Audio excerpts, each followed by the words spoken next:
नित्यम हिताहार विहार सेवी समीक्षकारी विश्वेश्वर सक्त दाता समः सत्य पर क्षमावान आपतोपसेवी भवत्य रोग। आचार्य वाग्भट्ट। मैं उन्हीं की इस बात को आज इस मंच से कहना चाहूँगा। मेरा नाम professor Mahesh Dixit, principal Ayurveda college Udaipur. पहले वाली वीडियो में हमने देखा कि क्षमा का क्या महत्व है स्वास्थ्य के लिए। ये जो श्लोक मैंने आपको पढ़ के सुनाया, हजारों साल पहले आचार्य वाग्भट्ट, आचार्य चरक ने ये लिखा, स्वस्थ कौन रहेगा, रोगी कौन नहीं होगा। उसमें बहुत सारी शर्तें हैं। रोजाना हितकर आहार करना, हितकर विहार, लाइफस्टाइल आपकी अच्छी हो, दाता समः सत्य पर क्षमावान आपतोपसेवी। आज हम चर्चा करेंगे समय। हमारे जीवन क्या है? जीवन है सत्व आत्मा शरीरम एतम त्रिदंडवत। हमारा जीवन इन तीन तिपाहियों पे टिका हुआ है। एक तिपाही है शरीर, एक तिपाही है मन और एक आत्मा।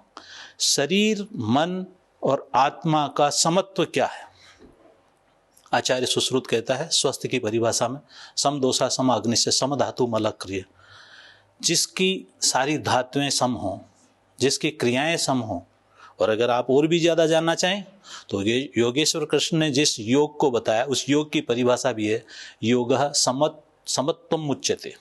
जो समानता ला दे, जो बैलेंस कर दे, बस वो सब। अगर आपको स्वस्थ रहना है तो सम रहिए। सम रहना, सुख दुख को समान। एक संत की कहानी है, एक संत का मैं आपको वो बताता हूँ उदाहरण। सुख सदा रहता नहीं तो दुख का भी अंत है, यही सोचकर जो जीता है वही सच्चा संत है। सुख और दुख में सम रहना, खान पान में सम रहना, आहार विहार में सम रहना, आचार विचार में सम रहना। अगर हमने समत्व की सिद्धि कर ली कि हम हर परिस्थिति में अपने आप को एक बैलेंस कर ले, ये बैलेंसिंग ही हमारे स्वास्थ्य का सही राज है। आज आप देख रहे हैं अचानक हार्ट अटैक आ जाता है, अचानक कोई डिप्रेशन में चला जाता है। आज जितनी भी व्याधियां हैं वो साइकोसोमेटिक हो गई हैं। क्यों? किसी को एक बीमारी होती है और वो उसके बारे में इतना सोचने लग जाता है, इतना सोचने लग जाता है कि वो मौत को देखने लग जाता है। और अगर कोई आदमी स्वस्थ है तो वो इतना गुरूर में आ जाता है कि वो स्वास्थ्य के नियमों को ही मानना मना कर देता है। तो क्या करना है हमें? अगर रोगी हो गए तो बहुत दिल दिमाग को, क्योंकि समत्व आपके सबकॉन्शियस माइंड को पावर देता है। अगर आप किसी चीज के ऊपर जरूरत से ज्यादा सोचने लग जाते हैं और एंजाइटी में आ जाते हैं और हाइपर हो जाते हैं तो सारे एंडोक्राइंस डिस्टर्ब हो जाते हैं। हम जिसको कहते हैं कि वात का वर्धन हो जाता है।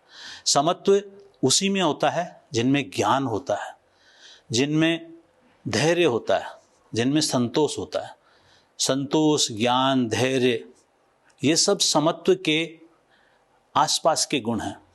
तो अगर आप जिस भी फील्ड में हैं, आप जहां भी हैं, अपने व्यवहार में भी समत्व लाएं।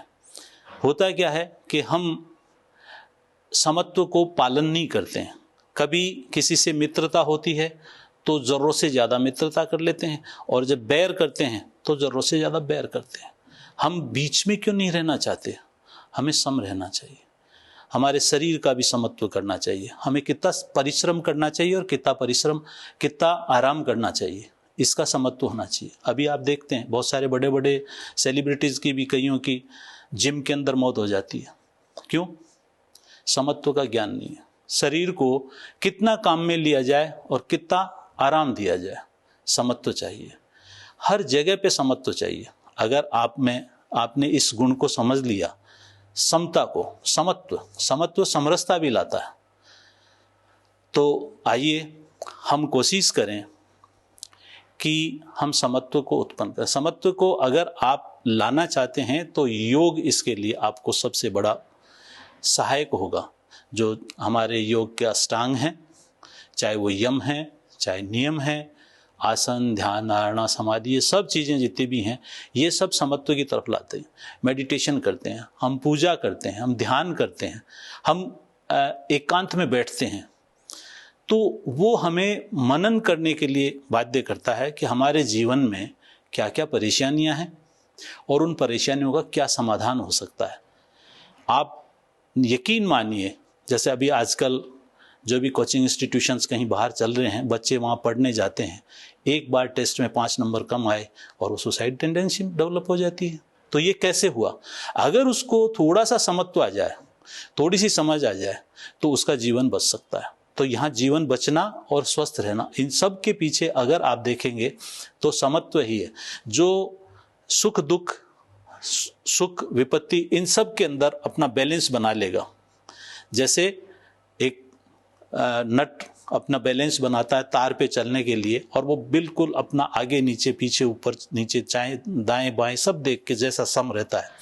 तो समत्व हर जगह आवश्यकता है, हर जगह, किसी से बातचीत करने में, खान पान में, कितना खाएं कितना नहीं खाएं। अब देखिए, आप देखिए कि आज से 50 साल पहले लोगों को बीमारी होती थी भूखमरी के कारण, और आज बीमारी हो रही है ज़्यादा खाने के कारण।